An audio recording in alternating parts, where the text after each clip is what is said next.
빛을 향해 서 있는 자에게 그림자는 항상 뒤에 있고, 빛을 등지고 서 있는 사람에겐 그림자가 항상 앞에 있다. 행복소망입니다. 오늘 동물농장에 대해서 계속 이야기를 해보도록 하겠습니다. 여러분들 평등이라는 말을 들어보신 적이 있을 거예요.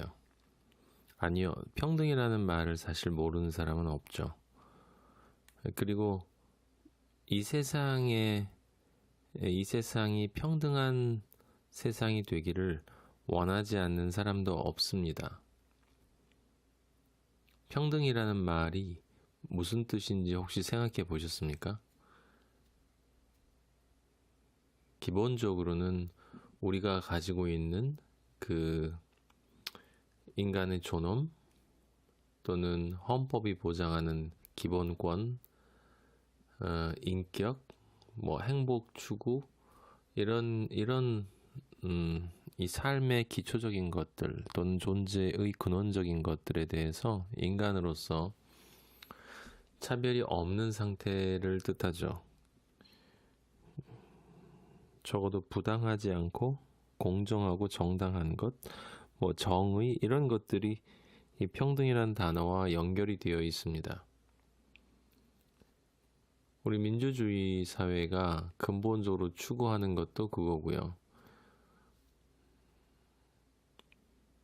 그런데 그렇죠. 그래서 그 프랑스 혁명 이후로 이렇게 헌법의 기본 정신이 되어 있고, 그런데 참 신기한 것은 뭐냐면 말입니다. 지금까지 프랑스 혁명부터 생각을 해봐도 평등에 대한 굉장한 노력이 있었습니다. 그죠? 법으로도 보장하고 있기 때문에 차별받아서는 안 된다라는 것, 부당 대우를 받아서는 안 된다라는 것. 근데 여러분이 체감하시기엔 어떻습니까? 지금 우리가 살고 있는 사회가 정말 평등한 사회라고 생각을 하시나요? 불평등하게 대우받고 차별 대우받고 그 인격적인 계급이 나누어지고 있진 않습니까? 저번 시간에 이제 여러분들에게 자본의 개념에 대한 이야기를 조금 설명을 드렸는데, 돈이라고 하는 것이 이제 좁은 의미의 돈이 있고 넓은 의미의 돈이 있는데, 지금 자본주의 사회는 이제 좁은 의미의 돈을 이야기하는 것이고요. 근데 자본주의는 아주 좀 독특해요. 민주주의는 모든 인간이 평등하다고 하거든요. 그런데 이 자본주의라는 놈은 모든 인간이 평등하지 않대요. 뭐라고 이야기하냐면, 너의 인간적인 가치, 인격 또는 존엄성, 그런 것들은 네가 지니고 있는 너에게 있는 너의 몸값에 의해서 결정된다. 그래서 네 몸값이 곧 너의 인격이다. 티코는 티코의 인격이 있고, 벤츠는 벤츠의 인격이 있고, 임대 아파트는 임대 아파트의 인격이 있고, 타워 팰리스는 타워 팰리스의 인격이 있고, 회장님의 인격이 다르고, 말 그대로 수위의 인격이 다르고, 사람들은 뭔가 이렇게 불평등하다라는 것을 감추기 위해서 말을 좀 존중해주는 말로 바꾸기도 하지만, 여러분과 제가 살고 있는 이 자본주의 사회에선 제 생각에는 이 인격에 의해서, 이 몸값에 의해서 인격이 결정되는 것이 이 상당 부분 맞는 것 같아요. 근데 참 슬픈 일 아닌가요? 사람을 평가하는데 그 사람의 몸값이라는 단어를 붙입니까? 우리는 이런 소나 돼지나 실제 그런 존재는 아니잖아요. 고깃값이라는 것은 있는데 인간의 몸값이라고 하는 말을 너무나 자연스럽게 사람들이 사용한다 이 말이에요. 왜냐하면 나는 내 몸이 아니고 내 몸도 나는 맞지만 나의 일부인 것은 맞지만 나는 나의 몸으로만 되어 있는 게 아니라 나는 나의 마음에 있고 그 다음에 내 안에는 진짜 내가 있는데 근데 몸값으로 내 전체의 나와 내 마음과 내 몸의 가치를 이 자본주의 사회에서는 평가한단 말이에요. 그게 틀린 것은 분명히 맞는데 아니 돈을 1,000만 원 버는 사람과 100만 원 버는 사람의 그 인간 존엄의 가치가 달라진다라는 건 말이 안 되지 않습니까? 이거 분명히 틀린 거죠. 그건 월급을 많이 받는다라는 건 사실의 문제고 그 사람이 가치가 있느냐 존엄한가라는 건 가치의 문제고 이 원래 사실의 문제에서 이렇게 가치를 직접 도출하면 안 되는 거거든요. 이 철학에서는 이걸 이 자연주의적인 오류라고 이야기를 하는데 저는 뭐 그런 이야기를 여러분하고 깊이 이야기하고 싶지는 않고 다만 분명한 건 뭐냐면 월급은 월급이고 그 사람의 인격은 인격이고 우리 학교에서도 아니 성적은 성적이고 그 친구의 가치는 가치고 1등 하는 사람이 뭐 굉장히 인격적인 사람이면 뭐 요즘처럼 무슨 그 고시 패스하고 최고의 학력을 자랑하는 사람들이 그렇게 이기적으로 사기를 치진 않지 않았을까요? 어쨌든 제가 말씀드리고자 하는 요지는 뭐냐면 여러분과 제가 살고 있는 이 사회는 한번 잘 생각해 보세요. 우리는 지금 두 가지 체제에 살고 있는데요. 하나는 민주주의고요. 하나는 자본주의예요. 그죠? 우리 대한민국도 자본주의와 민주주의가 공존하고 있는 사회입니다. 그런데 가만히 생각해 보시면 이 둘이 서로 싸워요. 이 같이 가질 않고 무슨 말이냐? 민주주의는 모든 인간이 평등하다고 말해요. 그 사람이 돈을 버는 것과 관계없이. 자본주의는 그렇게 얘기하지 않습니다. 모든 인간은 모든 가치는 돈에 의해서 결정된다 이렇게 이야기를 해요. 일예로 제가 만약에 어떤 사람이 뭐 사업에 실패하든가 아니면 쫄딱 망해서 가지고 있던 것도 다 날리고 완전히 알거지가 됐어요. 이제 먹고 살아야 되니까 돈은 필요하지 않습니까? 그래서 어떻게든 이제 돈을 마련해야 되는데 방법이 없는 거예요. 전혀 다른 방법이 없기 때문에 이 사람이 아주 독특한 결론을 내립니다. 그래, 이건 절대 얼만큼 많은 돈을 주고도 바꿀 수 없는 나의 진짜 가치야. 하지만 지금 힘이 드니까 정말 어려운 시기니까 아주 예외적으로 이 팔 수 없는 이걸 팔아야 되겠다. 그리고서 이제 플래카드를 하나 들고 광고판 같은 것 하나 들고 시청 한가운데 나가서 또 남대문 시장에 가서 그걸 딱 펴놓고 거기에다가 이제 이 광고를 써놓은 거예요. 뭐라고 써놓는지 아십니까? 내가 결코 팔 수 없는 나의 가장 소중한 것, 최고의 가치.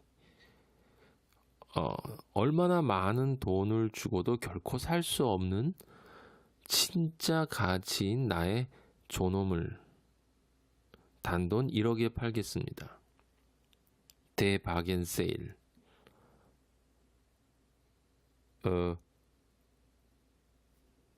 진짜 가격은 협상 가능. 뭐 이렇게 옆에다가 써놨다고 해요. 그리고 그 사람이 사람 많이 모이는 곳에 앉아가지고 자신의 존엄을 1억 가까이 돈을 주고 살 사람을 기다리면 지나가는 사람들이 그 광고 표지를 보고 어떻게 생각하겠습니까? 아마 굉장히 불쌍하게 생각할 거예요. 힘드니까 결국은 이게 이렇게 됐구나 이렇게 생각하고요. 무슨 이야기냐면 여러분과 제가 알고 있는 민주주의 사회의 인권이나 존엄이나 인격적 가치 이런 것은 자본주의 사회와 같이 있게 되면 형식적인 가치, 휴지로만 남는 가치로 전락할 가능성이 높다라는 거예요. 헌법이 아무리 인간은 돈과 상관없이 존엄해 라고 이야기를 해도 자본주의는 웃기네. 그게 얼마짜린데 아무리 많은 돈을 주고도 살 수 없을 만한 가치가 아니라 아무도 돈을 주고 사려고 하지 않는 가치죠. 그것을 비판을 한다고 해도 자본주의는 그냥 그렇게 흘러간다라고 하는 것입니다. 제가 말씀드린 요지를 이해하시겠죠? 우리는 평등을 위해서 노력해 왔지만 민주주의는 자본주의와 함께 공존하며 이 민주주의와 자본주의가 같이 싸운 거예요. 사람들이 이렇게 생각하고 있는 것처럼 말입니다. 민주주의와 자본주의는 동일한 방향으로 가고 있는 게 아니에요. 서로 충돌하고 모순되는 체제입니다. 그럼 결국 둘 중에 하나가 싸우다 보면 이기지 않겠어요? 인간은 무조건 존엄해. 아니, 돈만큼 존엄해. 누가 이겼을 것 같습니까? 여러분이 보실 때는 지금 우리 사회를 돌아보면 민주주의가 이겼습니까? 자본주의가 이겼습니까? 네, 아마도 후자가 이긴 것 같아요. 그래서 자본에 의해서 몸값에 의해서 인격이 결정되다 보니 당연히 평등하지 않은 것입니다. 평등이라는 것 자체가 존재하기 어렵습니다. 그래서 사람들이 별로 행복하지 않은 거예요. 자, 그러면 이 문제를 어떻게 해결할 수 있겠냐? 과연 해결할 수 있겠냐? 지금 그런 것들과 관련된 이 질문에 대해서 그 질문들에 대한 답이 이 동물농장에 나와 있는 거예요. 행복과 관련해 인간이 추구하는 진짜 행복. 그걸 이 자본주의 사회에서는 1차적으로 돈이다라고 이야기를 하는데 사실은 그것이 맞고 당연히 맞아요. 그리고 그건 밑에 좀 더 깊은 것이 또 하나 깔려 있다라고 하는 것입니다. 자, 이제 이야기를 다시 이제 돌아가 보면 저희는 이런 전제로부터 출발했어요. 모든 인간은 평등을 원한다. 그런데 지금 자본주의가 민주주의를 이렇게 지배하는 꼴이 돼버렸고 슬프게도 그래서 실질적인 평등이라고 하는 것은 이루어지기 어려운 상황이 됐다. 그러면 그렇게 만든 놈이 누굴까요? 누가 도대체 그렇게 만든 걸까요? 라고 생각을 하면 사실은 누가 만든 게 아니라 바로 우리가 만든 거죠. 사회체제는 인간하고 독립해서 운영되고 흘러가는 게 아니지 않습니까? 사람이 원하면 공산주의는 성립되고 그리고 또 사람이 원하면 무너져 버리는 것입니다. 진실을 말씀드리면요. 지금 방금 제가 말씀드린 것처럼 인간은 자신이 원하는 것을 얻습니다. 네, 이건 이제 우연히 로또에 당첨된 그런 얘기를 하는 게 아니에요. 행복과 관련된 정말 의미 있고 내 삶의 지향점, 이런 중요한 것들과 관련해서는 사람은 결국 자신이 원하는 대로 가게 돼 있어요. 지금 우리가 살고 있는 사회는 불평등합니다. 어떻게 이것을 고칠 수 있을까요? 양극화가 심하고 고실업이 심각합니다. 그리고 그것에 따른 차별도 장난이 아닙니다. 결론을 말씀드리면 고치기가 어렵습니다. 거의 불가능합니다. 그 이유는 사람들이 좋은 솔루션을 내놓지 못해서가 아니고요. 보다 더 근원적인 것에 있어요. 우리의 전제 자체가 잘못됐기 때문입니다. 그것이 뭐냐면 우리는 진정으로 내면 깊숙한 우리의 영혼으로부터 정말 평등을 원한다. 그게 거짓이기 때문입니다. 네. 여러분, 인류 역사를 한번 가만히 살펴보세요. 물론 우리가 평등을 원하는 것이 맞습니다. 근데 문제는 그게 우리의 궁극적인 목적이 아니라는 데 있어요. 여러분, 인류 역사를 한번 생각해 보세요. 인류 역사를 생각해 보면 평등이라고 하는 것을 외치고, 저 자유의 여신, 우리가 본 그림처럼 그렇게 무엇인가 인간의 존엄을 위해서 싸우는 곳에 가보면 항상 평등에 대한 외침은 낮은 자들의 외침이에요. 소외된 자들, 약자들이 그렇게 외칩니다. 뒤집어서 말하면 약육강식의 전쟁에서 패배한 사람들, 어떤 이유에서건. 그래서 평등은 항상 흑인들이 백인들을 향해서 외쳤고요. 노예가 주인을 향해서 외쳤고, 여성이 남성을 향해서 외쳤습니다. 그리고 프로레타리아가, 즉 무산 계급이 부르주아, 유산 계급을 향해서 외쳤죠. 지금 그 동물농장에서 그 동물들로 대변된 차별받는 존재들이, 차별받은 존재들이 인간이라고 얘기되어지는 차별하는 존재들을 향해서 평등을 외친 것이다 라고 하는 거예요.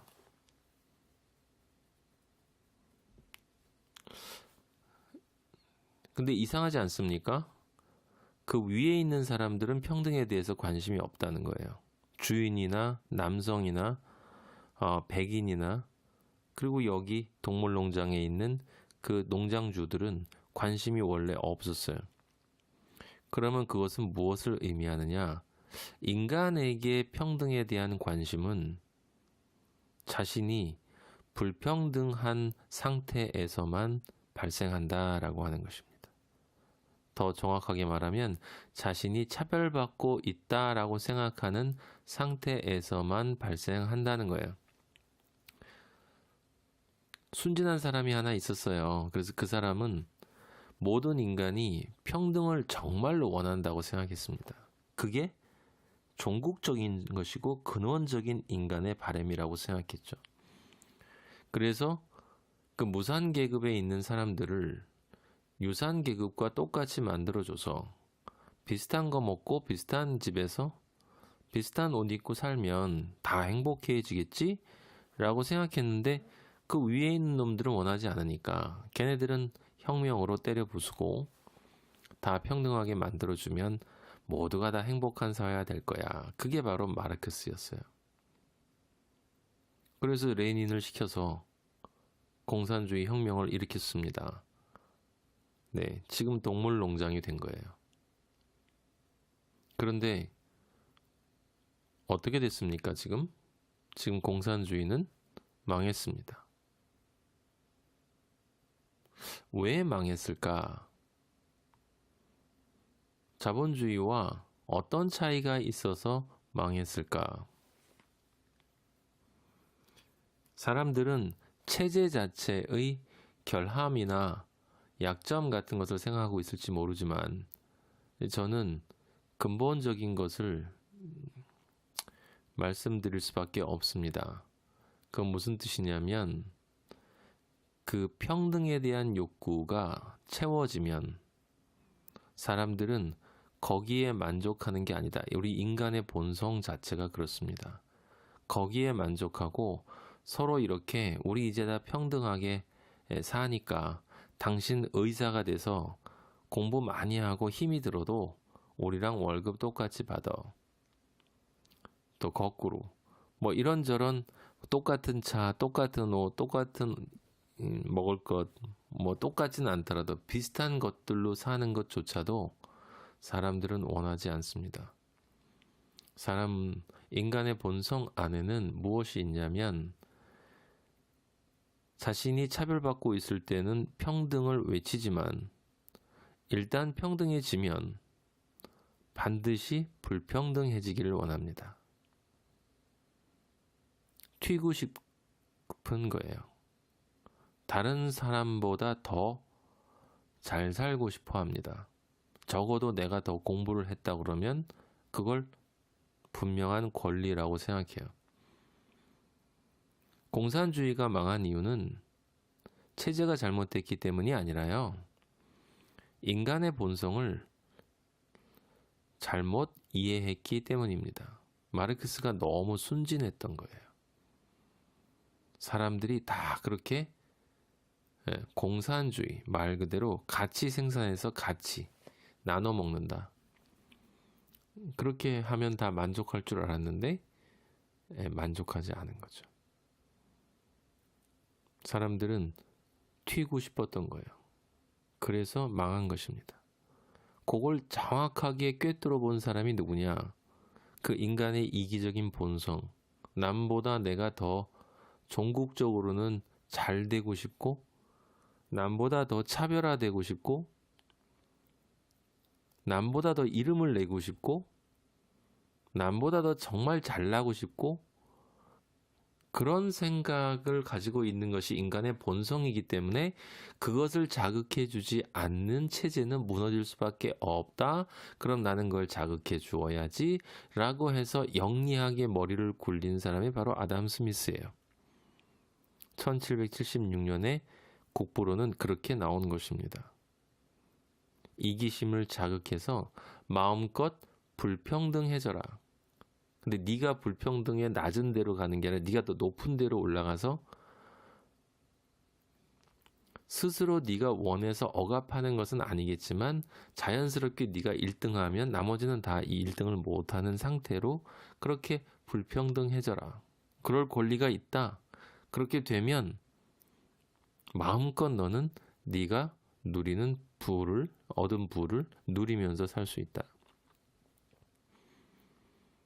그렇게 또 다른 형태의 무한 경쟁을 조장한 게 바로 아담 스미스의 자유방임주의고 그것을 교묘하고 좀 더 수정 보완해서 확고하게 자리를 잡았던 게 신자유주의였었죠. 근데 참 동물농장에 보면 어쩜 그렇게 딱 그거를 정확하게 정말 설명을 하는지 이 조지 오웰이라는 사람이 너무 참 탁월해요. 이 사람이 그 동물농장에서 이제 그 동물들이 다 모여가지고 이제 이 자기들을 억압했던 그 농장주들 소위 부르주아를 내쫓고 이제 이 평등한 사회가 됐다. 그래서 이 동물주의 7계명을 만드는데 그 동물주의 7계명 중에서 제일 중요한 게 뭐냐면 7번째 모든 동물은 평등하다거든요. 근데 나중에 그 나폴레옹을 비롯한 요 엘리트 소위 자기 자칭 엘리트 돼지들이 이 문장을 어떻게 바꿨는지 아십니까? 이렇게 바꿨어요. 모든 동물은 평등하다. 그러나 어떤 동물은 다른 동물들보다 조금 더 평등하다. 다시 한번 모든 동물은 평등하다. 그러나 어떤 동물은 다른 동물들보다 조금 더 평등하다. 평등이라는 단어를 쓰는데 조금 더라는 부사를 붙였어요. 이걸 이데올로기라고 하죠. 진실을 가장한 허구. 그러니까 평등이라고 느끼고 있지만 사실은 전혀 평등하지 않은 상태. 지금 우리가 살고 있는 이 사회에 민주주의로 평등이 보장되어 있다라고 생각하고 있으면서 동시에 자본주의는 제 갈 길로 불평등으로 가는 것. 그래서 모든 사람이 불평등해질 수 있다라고 그러면 조금 도덕적으로 좀 양심에 깨림칙하지 않습니까? 그래서 아담 스미스가 이걸 아주 영리하게 그럴듯한 단어로 이 불평등을 향한 욕망을 바꿨어요. 무슨 단어요? 그게 바로 자유입니다. 자유. 프랑스 혁명이 추구했던 자유가 아니고요. 자유롭게 돈 벌어서 자유롭게 불평등해져서 자유롭게 남보다 더 폼나게 누리며 살아서 이 자유롭게 남들의 존경 어린 부러운 시선을 받으면 살아라. 그래서 겉으로 보면 이 미국의 자유의 여신상이 참 멋있어 보이지만 그 자유의 여신상이 바로 불평등의 여신상입니다. 동물농장은 그것을 이야기하고 있는 거예요. 공산주의가 문제라는 게 아닙니다. 제가 말씀드린 것처럼 스탈린도 자본주의자였고 여기도 자본주의고 다 돈을 좋아하는 사람들이에요. 근데 돈을 좋아한다라고 하는 것의 밑바닥에는 결국은 그 돈이 권력이란 뜻이고 그것을 통해서 궁극적으로 인간이 얻고자 하는 것은 불평등해지는 거예요. 튀는 겁니다. 남보다 더 잘나게 살고 싶은 거예요. 자, 그러면 이제 결론이 나오는 거죠. 여러분과 제가 살고 있는 이 사회가 평등한 사회가 되겠습니까? 되기 어렵습니다. 전 될 수 없다고 생각합니다. 이유는 간단해요. 원하지 않기 때문이에요. 사람들이 평등을 종국적으로 원하지 않기 때문입니다. 소수의 사람들은 우리 행복소망 식구 여러분들, 진리를 아는 사람들, 정말 행복을 아는 사람들은 그런 것에 그렇게 그 행복감의 그 비교 욕망에 그렇게 종속되어 있지 않기 때문에 우리는 당연히 그 평등이라는 것을 자연스럽게 할 수 있는 사람들, 그런 사람들이 소수가 있어요, 세상에는. 하지만 대부분의 사람들은요, 행복감을 행복으로 알고 있기 때문에 이 동물농장의 조지 오웰이 이야기하는 것처럼 결국은 다 그 밥의 그나물이다. 그나물의 그 밥인가요? 그 밥의 그나물인가 헷갈리는데 어쨌든 다 같은 존재다라고 하는 거예요.